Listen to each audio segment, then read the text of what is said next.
Yoichi Isagi finally did it. With the events of chapter 346 part 2, Isagi has defeated a new generation 11 in a one-on-one battle. Now, there have been moments in the series where people will say, he's already done that, like with Lorenzo in the Ubers match or Kaiser in the PXG game, but truthfully, right here, right now, Yoichi Isagi has successfully defeated a new generation 11 Vivian Ugo. Despite this though, many people have had some complaints with the writing of this recent game, specifically on whether or not Isagi winning was based in plot. So today, I think we should discuss it. Did Yoichi Isagi deserve to win? Now, with all the different opinions for the writing of this current match, I see a lot of people saying that Yoichi Isagi did not, in fact, deserve to win. And you can call it hating all you want, but I do see their perspective. Now, with this matchup, it does make sense for Isagi to be in favor of winning, right? Ugo's suitable destiny theory and fate means literally nothing in the face of luck, because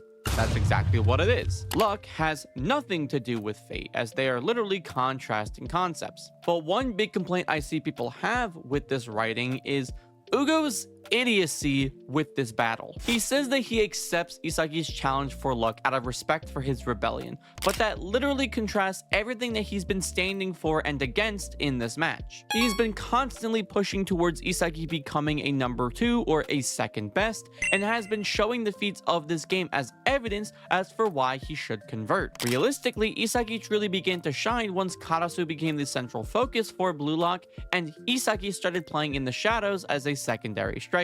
So why exactly would Ugo accept his challenge? This entire match has been pushing the second best ideology, literally explaining how his concept of luck is how BLUELOCK has been winning. But moreover than that, why the concept of luck and for why BLUELOCK is winning is actually bad. So why exactly would he accept a challenge and battle for Isagi based in luck when that goes against exactly what he's been saying is wrong with BLUELOCK since the beginning of this match? He wants Isagi to be better and for Japan to be better for his own sake, but allowing Isagi and BLUELOCK to revert to their original goal scoring formula, that doesn't do him any good. And if I'm being honest, wouldn't it be kind of nice if Isagi lost in a luck battle? Isagi chose this battle of luck because it is a chance. It is a duel that is pure 50-50. It can go either person's way. And I understand that the concept of luck in BLUELOCK is something comprehensible and calculable, but that doesn't make it any less of a chance. You can observe the pigeons on the wire, you can observe the shit on the ground, but there is always the chance that you still get shit on. The same applies to soccer. So in this battle of luck, why would we not have a situation where Ugo's philosophy comes out on top? Luck was not on Isagi's side for once. We did get a moment where luck betrayed Isagi with Kaiser and Kyora's link up, and it led to one of the best goals in the entire series. And conversely, one of Isagi's greatest developments as a player. Luck was a concept that Isagi fully integrated into his playstyle, but what if he could not rely on it anymore? Because, like Ugo said, luck being the crux of BLUELOCK's strategy makes it easy for them to mitigate and shut them down. I think it's also important to realize that the further into the series we get, the more and more characters will understand and be able to utilize luck. And in doing so, Isagi can't really use that anymore because the other person will also understand luck, and it will make it less of a chance for him to win. Having Isagi lose in a luck battle against Ugo would strengthen the suitable destiny philosophy and push Isagi towards overcoming his philosophy in future matches. It even connects to statements made by him before his goal against Nigeria. Isagi says that winning by accident or by chance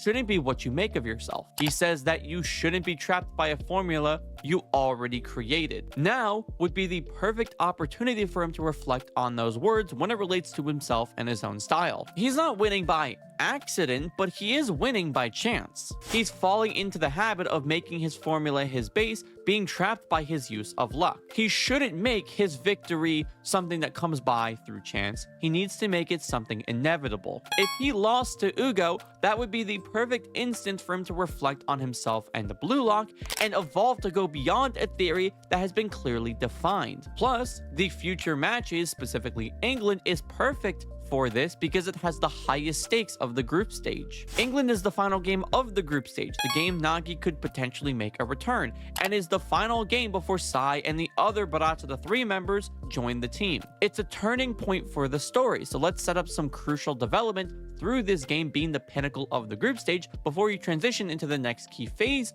of this arc being the knockouts. It's not the first time this long stretch development has occurred in Blue Lock, and a lot of the time when we get it, it's some of the best writing in the story. Because in the second selection, it was the exact same formula. Isagi lost to Rain and realized that he lacked the individual talent and capability to make that victory happen. So, he learned how to fight on his own against Burū, emulating his off-the-ball movements from Naruhaya. He learned how to form chemical reactions and devour teammates for anti-chemical reactions against Reo, and then he applied those skills in the rematch against Bachira. The group stage could have set up development very much so like that. In the Nigeria game, Isagi has achieved his title of #1 in Blue Lock, but he feels off after achieving this title. He comes to the realization as to why he feels this way in the France game and attempts to overcome it with the philosophy and concepts that he currently knows of. He loses to the opposing philosophy, which causes him to reflect on himself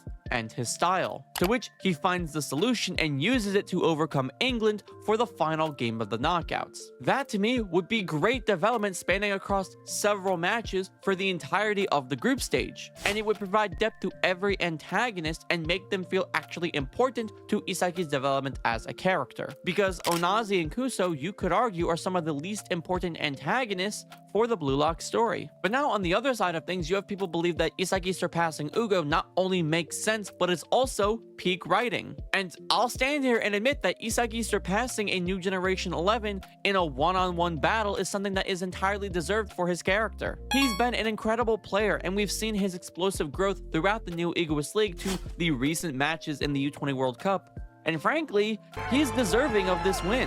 And specifically against Ugo, the man who has been toying with Isagi's mentality the entire game, only to be surpassed, was just such a hype moment. Hell, this moment was so nice, it led to the entire inspiration for this video. Like I've already mentioned, Isagi challenging Ugo to this battle of luck makes so much sense for his character because it sets him up to be in the best possible situation to win. Ugo has been so focused on fate and the destiny of suitability that he's essentially an even more rationally devoted player than Isagi or any other talented learner. He believes that players should strive to live suitably in a way that coincides with their physical talents and capabilities. Because of this, it doesn't even seem like he's aware of what luck is, how to utilize it, or to even understand it at its core, because luck would directly oppose his philosophy. I mean, suitable destiny is the likeliest outcome based on the facts and suitability, whereas luck is just chance. So Isagi challenging Ugo to a battle of luck makes so much sense from Isagi's perspective. And even more so, the actions of this chapter fully explain how Isagi was able to defeat Ugo with luck.